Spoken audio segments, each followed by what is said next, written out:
যেটা ভক্তরা প্রচুর ডাক দিয়ে যান। আপনারা জানেন আমি কী করি, মাঝে মাঝে একটা করে ডাব কাটতে বলি বাবাকে। যেমন আজ সকালবেলাতেই বাবা ডাব কেটে দাও আমাকে একটা, তো ডাব কেটে দিল, ডাবের জলটাও একটু খেলাম, আমি জানি আমাকে বাঁচতে হবে। তো যাই হোক, এখন আগের থেকে এখন একটু পরিবর্তন আমার এসছে আমার মধ্যে, আমি নিজেও বুঝতে পারি। যেখানে যাই হোক, আর কিছু বলবো না, মায়ের আশীর্বাদে আমি খুব একদম নিরোগ, সুস্থ, সবল, আর খুব এনার্জি আমার, যেটা মা আমাকে স্বয়ং দেন। এত কথা বলার পর, এত ভক্ত দেখার পর এখনো পর্যন্ত যেটা হচ্ছে মায়ের আশীর্বাদে কোনো কঠিন রোগ আমার হয়নি। এই দুটো করে জবা ফুল রোজ সকালে, আমি বলে দিই সকালে খাবার টাইম পাই না, আমি পুজো করার পরই যে কোনো রঙের জবা, বেশি করে আমি দুটো জবা অন্তত ধুয়ে খেয়ে নিই। আমার বাবাকেও খাওয়াই, আমার হাজব্যান্ডকেও খাওয়াই, বাচ্চাটাকেও দিই। আমি দুটো জবা ফুল খেয়ে নিই, মোট কথা এটা আমি খাই 12 মাস প্রত্যেক দিন আমি এটা খেয়ে নিই। যাই হোক, আর কথা এই কথাটা বললাম। আর যেখানে আমার সত্যি বলছি, রানী রাজমণি ছিল অর্থের বল, আমার আছে ভক্তের বল। তা সেখানে আমি এত শাড়ি নামিয়েছি, ভক্তরা কোনো দরদাম করেননি, কোনো দরদাম করেননি। ভক্তরা খুশি করে শাড়ি নিয়েছেন, খুশি করে আপনারা শাড়ি দান দিয়ে গেছেন। একটা হোক, 5টা হোক, 10টা করে শাড়ি নিয়েছেন মায়ের মন্দির থেকে, সেটা আমার প্রচুর কাজে লেগেছে, প্রচুর।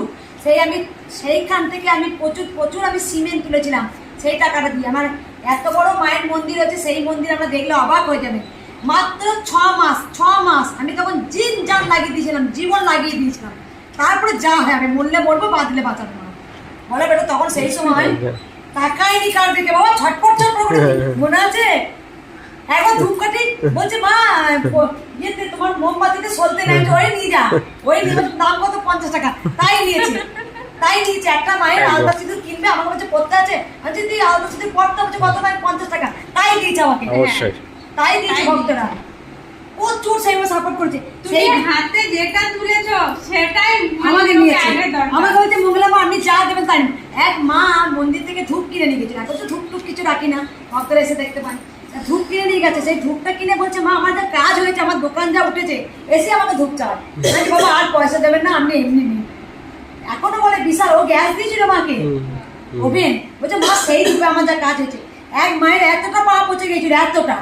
এই কদিন আগে মানে দিন 15 আগে এসেছিল, চেয়ারে বসেছিল, বললো মা আপনি সেখানে আলতা সিঁদুর বিক্রি করেছিলাম, আমি নিয়েছিলাম। আমি যে নিয়েছিলাম, বলছে মা পড়েছিলাম, আপনি যে বললেন পড়তে আছে পড়বি, তা আলতাতে এত মাহাত্ম, মা আলতাটা পড়ে। বাবা ফল নিয়েছেন, ফল তোমার দাঁড়াতে প্রসাদ দিয়েছে বাবা, বেশ জবা ফুল খাবেন। তা আলতাটা মা পড়েছে, সেই আলতাটা পড়েছে, আমার পাটা কালো থেকে নামতে নামতে পুরো অপারেশন।